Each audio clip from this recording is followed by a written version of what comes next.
Saya teringat satu kali, saudara, ada seorang pendeta, ya, namanya pendeta Debbie Basir, ya. Saudara mungkin juga sering mendengarkan khotbah beliau, ya, di YouTube. Saya juga sering dengar khotbah beliau. Saudara, dia memiliki sebuah pengalaman yang sangat buruk, yang bisa saya katakan sebagai pengalaman hancur di tangan Tuhan, ya. Satu kali Ibu Debbie ini dia terjerat dengan hutang dengan jumlah 80 juta. Karena pada waktu itu, saudara, dia ambil kredit rumah, dan ketika dia tidak punya uang, dia membayarnya menggunakan kartu kredit. Sehingga utang menumpuk, bunga menumpuk sampai 80 juta. Ya, dan dia tidak punya uang untuk membayar itu. Saudara bayangkan yang namanya debt collector itu datang ke rumahnya, ya, untuk tagih hutang, dan debt collector itu benar-benar mempermalukan pendeta Debbie Basir waktu itu. Ya. Ini kesaksiannya beberapa tahun yang lalu. Bayangkan pintu pagar itu dikedor-kedor dan dia sengaja agar tetangga itu mendengar. Ya. Kemudian bayangkan debt collector itu ngomong begini, kok pendeta hutang tidak bayar? Coba saudara kalau jadi ibu pendeta, ya, ketika diteriakin begitu, pendeta kok hutang tidak dibayar sih? Menyedihkan dah saudara-saudara, ya. Ini pasti sangat menyedihkan saudara-saudara, ya.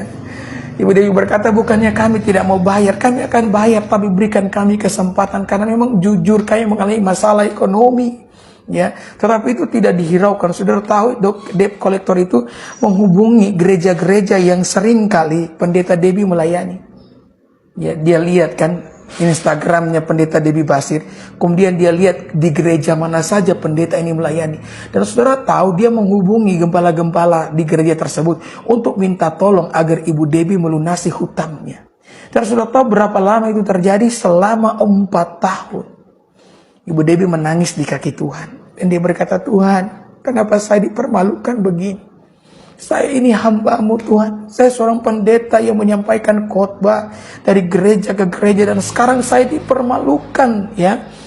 Ya, sudah tahu ketika dia ngomong begitu, Tuhan pun berkata kepadanya, kalau kamu dipermalukan, memangnya kenapa? Saudara, di situ hati daripada Ibu Debbie benar-benar hancur dalam hadirat Tuhan. Dia mengerti, dia sementara dihancurkan di dalam tangan Allah itu sendiri. Karena ketika Allah menghancurkan setiap kita, berarti Allah sementara memiliki rencana yang begitu baik bagi kita. Ya, puji Tuhan lah, hutangnya sekarang lunas dan dia menjadi berkat bagi banyak orang, saudara, ya. Dia membangun banyak gereja di desa-desa sekarang, ya. Dan ada begitu banyak mahasiswa yang dikasih beasiswa untuk melanjutkan studinya. Yang ini dilakukan oleh Ibu Debbie loh. Betapa luar biasa sekarang Tuhan memakai dia. Tapi dia pernah mengalami pengalaman itu, dan saya tidak tahu, mungkin juga saudara mengalami pengalaman yang sama. Engkau mengalami sebuah kehancuran, tapi itu lebih baik kalau kita hancur di tangan Tuhan. Saudara dengarkan, saya mau sampaikan kalimat yang penting di kesempatan ini. Ya, ya. Selama yang hilang dalam hidupmu bukan Yesus, maka engkau masih baik-baik saja. Ada amin. Ya. Selama yang hilang dalam hidupmu bukan Yesus, maka engkau masih baik-baik saja. Jadi dekatkanlah dirimu kepada Allah ketika engkau ada di tengah-tengah situasi yang benar-benar membingungkan sama sekali. Kenapa? Karena Tuhan adalah jaminan setiap kita. Sekalipun mungkin kita akan hancur di tangannya, dia sendiri yang akan memulihkan setiap kita.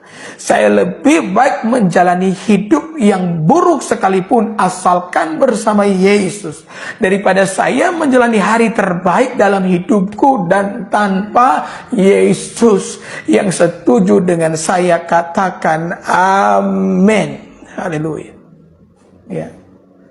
Ada amin, saudara-saudara. Ya.